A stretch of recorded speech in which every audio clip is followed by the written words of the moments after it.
Hello दोस्तों, आप सभी का इस चैनल पर स्वागत है। दोस्तों, यदि आप इस चैनल पर नए हैं तो मैं बता दूं, इस चैनल पर अभी एक वीडियो सीरीज चल रहा है जिसमें हम एनसीईआरटी के सारे एक्सरसाइज के सॉल्यूशन प्रोवाइड करते हैं, जो कि बिल्कुल फ्री ऑफ कॉस्ट है। तो यदि आप इस चैनल पर नए हैं तो इस चैनल को सब्सक्राइब कर लें। तो हम एक्सरसाइज 1.2 तक देख चुके हैं और आज हम देखने वाले हैं एनसीईआरटी क्लास 10 मैथ्स एक्सरसाइज 1.3 का सॉल्यूशन। पहला क्वेश्चन है, prove that root 5 is irrational. तो दोस्तों, हमें जो इरेशनल प्रूव करना होता है तो इस तरह के क्वेश्चन को हम प्रूव करते हैं कंट्राडिक्शन मेथड से। तो कंट्राडिक्शन मेथड क्या होता है ये हम बता देते हैं आपको। तो इस मेथड का नाम है कंट्राडिक्शन मेथड, जिसमें हम क्या करते हैं, we assume something, we assume one case out of two case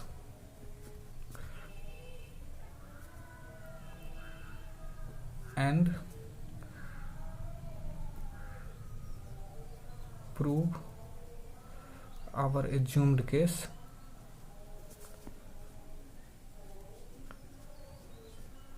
wrong further। Contradiction method में हम क्या करते हैं, हमारे पास दो ऑप्शन अवेलेबल रहता है, हम क्या करते हैं उसमें से एक ऑप्शन चुन लेते हैं। मतलब we assume one case out of two case, दो केस रहता है हमारे पास, उसमें से एक केस चुन लेते हैं और फिर बाद में प्रूव कर देते हैं कि वो केस जो हम एज्यूम किए थे वो गलत था। तो इसका मतलब सही कौन सा केस होगा, जो केस बच गया वो सही था। लेट्स सपोज हम पहले मान लेंगे कि रूट 5 रेशनल है और रेशनल का सारा कंडीशन अप्लाई करेंगे और बाद में कुछ ऐसा निकल के आ जाएगा कि पता चलेगा नहीं, रूट 5 हम जो रेशनल माने थे उसका कंडीशन ये फुलफिल नहीं कर रहा है, तो इसका मतलब रूट 5 इरेशनल होगा। पहले हम मान लेते हैं, let us assume root 5 is rational. तो रूट 5 रेशनल है तो it can be represented in the form of represented as a by b। a by b के फॉर्म में इसको रिप्रेजेंट किया जा सकता है किसी भी रेशनल नंबर को, where b equal to not zero. जहाँ कि b जीरो नहीं होना चाहिए, b जीरो होगा तब तो इनफाइनाइट हो जाएगा या नोट डिफाइंड होगा, तो b जीरो नहीं होना चाहिए। और and a and b is coprime, coprime. को प्राइम क्या होता है? अब दोस्तों, को प्राइम होता है कि a pair of number whose HCF is 1। तो को प्राइम होता है कि a pair of number whose HCF जिसका 1 हो। इसका मतलब को प्राइम जो नंबर होगा उनके बीच कोई कॉमन फैक्टर नहीं होगा, कॉमन फैक्टर सिर्फ 1 होगा, तब तो HCF 1 आएगा। तो हम ये मानते हैं कि a बट्टा b के फॉर्म में जो हम लिखे इसको, रूट 5 को हम रेशनल मान लिया, उसको a बाई बी के फॉर्म में लिखा जा सकता है। तो a और b के बीच कोई कॉमन फैक्टर नहीं है। लेट सपोज कोई कॉमन फैक्टर होगा ही भी तो ये इसको हम काट देंगे। Let suppose a into 5 b into 5 होगा तो 5 कट जाएगा, तो हम ये मान लेते हैं कॉमन फैक्टर नहीं है, यदि है तो हम उसको काट दिए। तो अब हम क्या करेंगे, root 5 equal to a by b लिखे हैं, so root 5 equal to a by b. तो यहाँ से क्या आएगा, b root 5 equal to a, दोनों तरफ स्क्वायर कर देंगे तो हमें मिलेगा 5b square equal to a। अब चूंकि a और b एक इंटीजर है, इंटीजर ही होगा, a बाई बी के फॉर्म में लिखा जा सकता है, तो a और b दोनों इंटीजर है, तो a इक्वल टू आया 5 इंटू बी स्क्वायर। ए और b इंटीजर है तो b भी इंटीजर है तो b स्क्वायर भी इंटीजर होगा। तो a इक्वल टू क्या होगा, 5 इंटू सम इंटीजर, इसका मतलब a का एक फैक्टर 5 है। तो a का एक फैक्टर a स्क्वायर का एक फैक्टर 5 है, तो a स्क्वायर का एक फैक्टर 5 है, a square has a factor 5, so a will also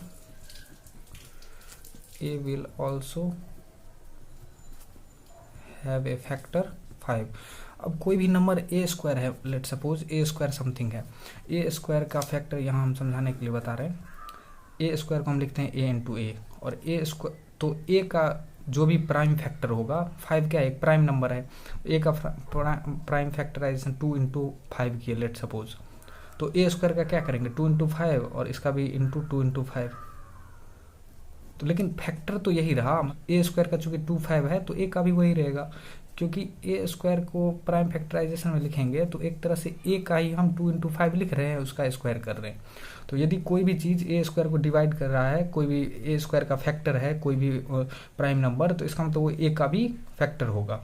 तो इसलिए यदि ए स्क्वायर का फैक्टर 5 है तो ए का भी फैक्टर 5 होगा। तो ए को हम लिख देंगे, चूंकि ए का एक फैक्टर 5 है तो ए को हम लिख सकते हैं ए इक्वल टू 5k। अब ए का ए मान लो 20 है तो 5 इंटू 4 लिख सकते हैं ना इसको, 20 का फैक्टर 5 है, तो इसलिए हम मान लिए कि के कोई नंबर है, ए का फैक्टर यदि 5 है तो ए इक्वल टू 5 के लिखेंगे।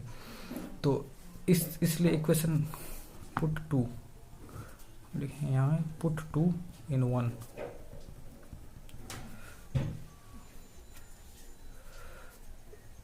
यहाँ से क्या आएगा 5 into b square equal to 5k का whole square, a equal to 5k put किए तो आएगा 5b square equal to 25k square. के कोई इंटीजर था, ए इक्वल टू 5k, चूँकि ए का फैक्टर 5 था तो हम मान लिया इक्वल टू 5 इंटू के। तो अब ये कट जाएगा, तो यहाँ से है b square equal to 5k square.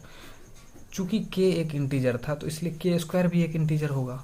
तो हमें क्या यहाँ से क्या मिला कि बी स्क्वायर का भी एक factor, b square also has a factor 5 into some integer हो रहा है, इसका मतलब बी स्क्वायर का एक फैक्टर 5 है, और 5 है तो सो बी हैज ऑल्सो फैक्टर 5। तो हमें यहाँ से क्या मिला कि ए का भी एक, A will also have a factor 5 and B has also a factor 5।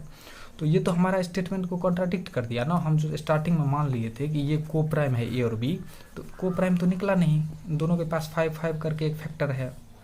तो ऐसे ए इक्वल टू लिख देंगे 5 इंटू समथिंग k1 और b equal to 5 into k2। तो ऐसे ही आप अब k1 बाई k2 बच जाएगा, फिर भी उसके बाद भी यही रिलेशन सब आएगा, उसके बाद k1 और k2 का भी 5 फैक्टर आ जाएगा, तो ये कभी ख़त्म ही नहीं होगा। तो इसलिए ये हमारे स्टेटमेंट को क्या कर रहा है, कंट्राडिक्ट कर रहा है। हमने माना था so both a and B has a factor 5, hence it contradicts our assumption। हमारा assumption क्या था कि √5 जो है रेशनल है। सो ये क्या कर रहा है, contradicts our assumption that √5 is rational, so √5 is not rational. तो √5 रेशनल नहीं होगा तो क्या होगा, √5 इज इरेशनल। बस सिंपल है। तो दोस्तों ये नेक्स्ट क्वेश्चन देखते हैं, जिसमें हमें प्रूव करना है कि प्रूव 3 + 2 √5 इज इरेशनल। तो इसको भी वही कंट्राडिक्शन मेथड से करेंगे। Let us assume 3 + 2 √5 is rational. तो इसको किस फॉर्म में लिखा जा सकता है, so it can be represented as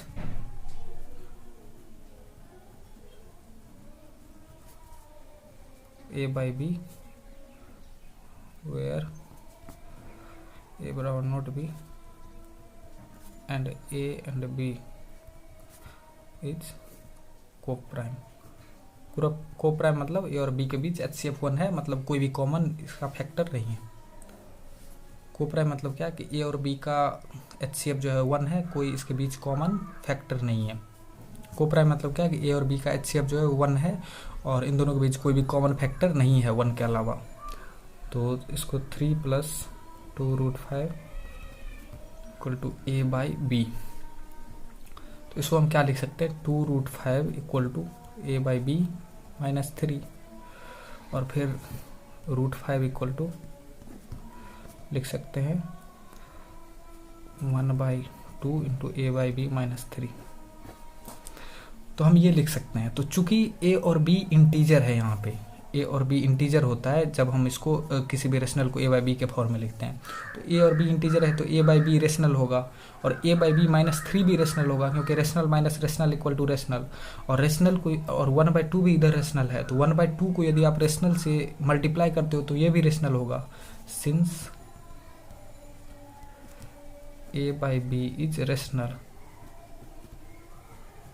so 1/2 into a/b minus 3 is also rational, but √5 तो इरेशनल है, बट √5 इज इरेशनल, लेकिन √5 तो इरेशनल है, and so hence it contradicts, irrational equal to rational तो हो ही नहीं सकता, हैंस इट कंट्राडिक्ट्स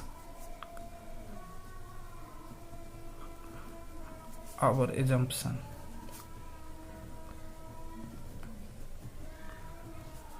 that, हमारा assumption क्या था स्टार्टिंग में, हमने एज्यूम किया था, let us assume 3 + √2 is rational, hence our assumption is that 3 + 2 is rational is incorrect,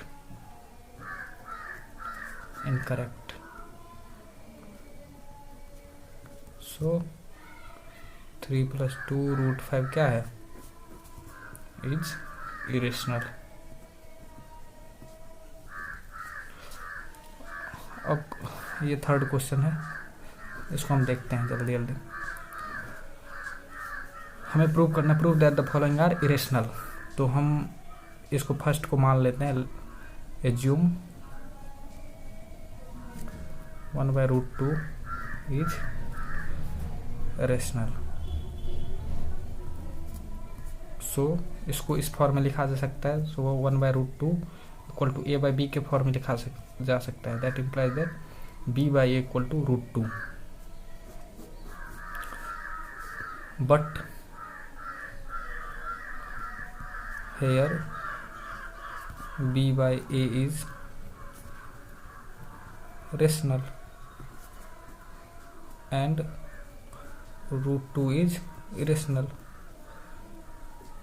इस तरह के क्वेश्चन में आपको ये प्रूव नहीं करना पड़ेगा कि √2 इरेशनल है कैसे लिखे आप, क्योंकि ये तो जानते हैं, ये क्वेश्चन ये मान के देता है कि आप ये जानते हो कि √2 √5 ये सब इरेशनल है, तो b/a इरेशनल है और √2 इरेशनल आ गया, तो इरेशनल इक्वल टू रेशनल हो नहीं सकता है, so it contradicts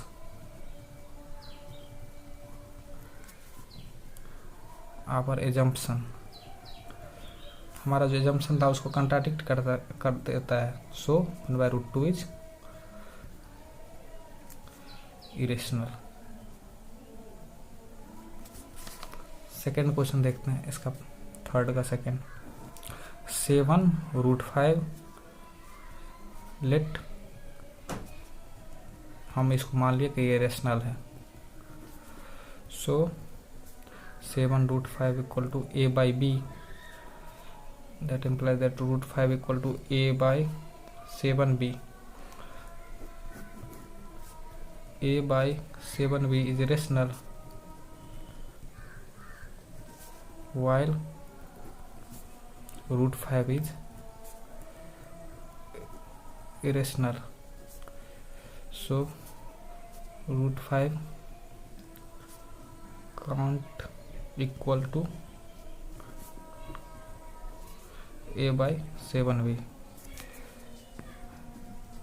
hence our assumption is incorrect and 7√5 is irrational। अब इसका लास्ट क्वेश्चन है, थर्ड का third part, late us assume 6 + √2 is rational, assume कर लिए कि रेशनल है, hence 6 + √2 = a/b, that implies that √2 = a/b - 6 करेंगे, तो इसमें आपको √2 √5 जो भी बिना प्रोडक्ट का रेशनल हो, मतलब सिंपल इरेशनल हो, जैसे √2 √5 √7, इस सब को एक साइड लिख लेना है, बाकी सबको दूसरे साइड कर देना है। बट यहाँ क्या है, but root 2 is irrational.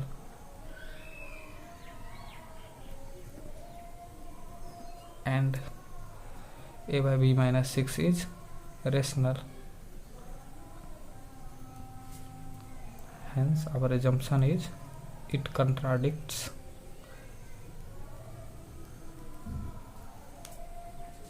our assumption.